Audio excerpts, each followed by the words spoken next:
जैसा कि last episode में हमने देखा कि जीवू ने ग्रेट सोल मास्टर को चालाकी से ट्राइडेंट की मदद से मार दिया है और अब वो खुद बाकी सोल मास्टर्स को अकेले संभाल सकती है।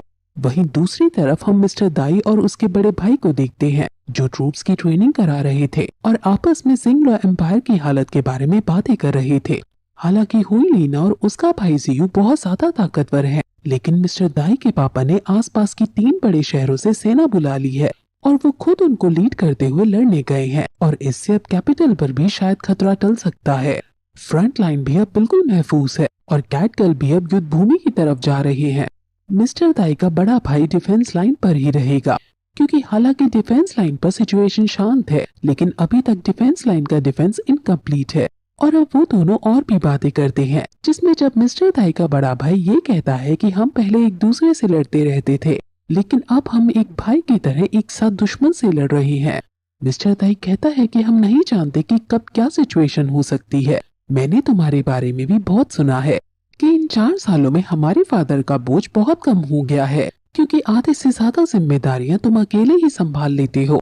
वो कहता है कि ये मेरी ड्यूटी थी और मैंने भी तुम्हारे बारे में सुना है कि 4 सालों में ट्रायल्स कंप्लीट करने की वजह से तुम भी काफी ज्यादा स्ट्रांग हो गए हो और तुम एक सच्चे लीडर बनते जा रहे हो।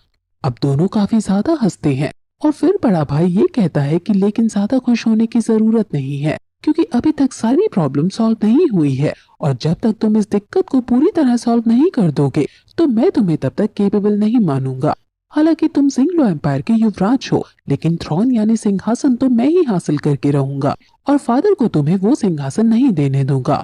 हालांकि वो अभी इस वक्त ये मजाक में ही कह रहा है, क्योंकि वो समझ गया है कि रिश्तों से बड़ा सिंहासन नहीं होता है। लेकिन मिस्टर दाई उससे सीरियस होकर कहता है कि अब मुझे सिंहासन का मोह नहीं रहा है। हाईशैन आइलैंड के अंदर इन 4 सालों के अंदर मैंने एक अलग ही दुनिया देखी है और अभी और भी बहुत कुछ इस दुनिया में ऐसा है जो मैंने डिस्कवर नहीं किया है। इस दुनिया में ऐसे अभी भी कई सारे सोल मास्टर्स हैं जो काफी स्ट्रॉन्ग है।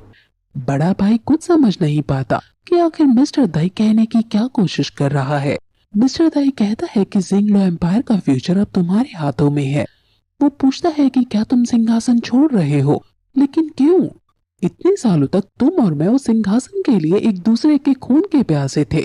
ईलाइट टूर्नामेंट में भी मेरी और तुम्हारी जब लड़ाई हुई थी तो मैंने तुमसे एक भाई की तरह नहीं बल्कि एक दुश्मन की तरह लड़ाई की थी।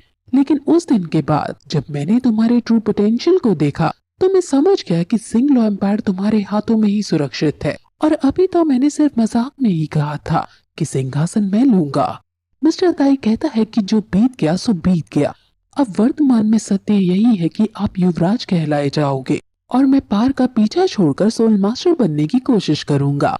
अब उन दोनों के बीच हमें एक इमोशनल मूवमेंट देखने को मिलता है और दोनों एक दूसरे से हाथ मिलाकर विदाई लेते हैं और कहते हैं कि जिंगलो एम्पायर जल्द से जल्द स्ट्रांग बनेगा। वहीं दूसरी तरफ वो 7 सोल मास्टर अब जीवू पर हमला बोल देते हैं।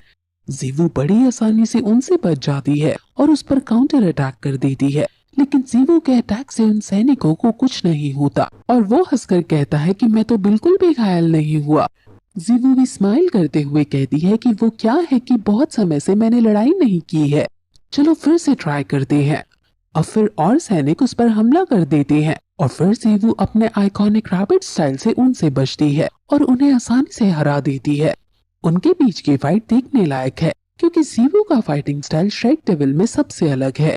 और अब तंग शैंग भी वहां आ जाता है और वो लोग क्योंकि वहां से भागने की कोशिश कर रहे थे, इसलिए तंग शैंग एक ही बारी में उन्हें रोक कर मार डालता है। वो जीवू की तारीफ करता है और क्योंकि उसे सोल रिंग एब्सॉर्ब करते वक्त जीवू की सारी आवाज सुनाई दे रही थी, इसलिए वो उसकी एक्टिंग स्किल्स की भी तारीफ करता है, जिससे जीवू थोड़ी शर्मा जाती है।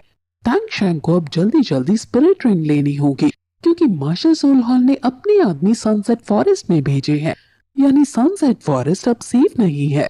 वहीं हम एक शैडो को उन पर नजर रखते हुए देखते हैं। वहीं हुई लीना और उसका भाई कैपिटल की तरफ आगे बढ़ते बढ़ते कई किलो को जीत लेते हैं और कई सैनिक को मार देते हैं। हुई लीना और उसका भाई भी अब ग्रैंड सोलन मास्टर अब बनने ही वाले हैं, इसलिए वो काफी ज्यादा स्ट्रॉन्ग है।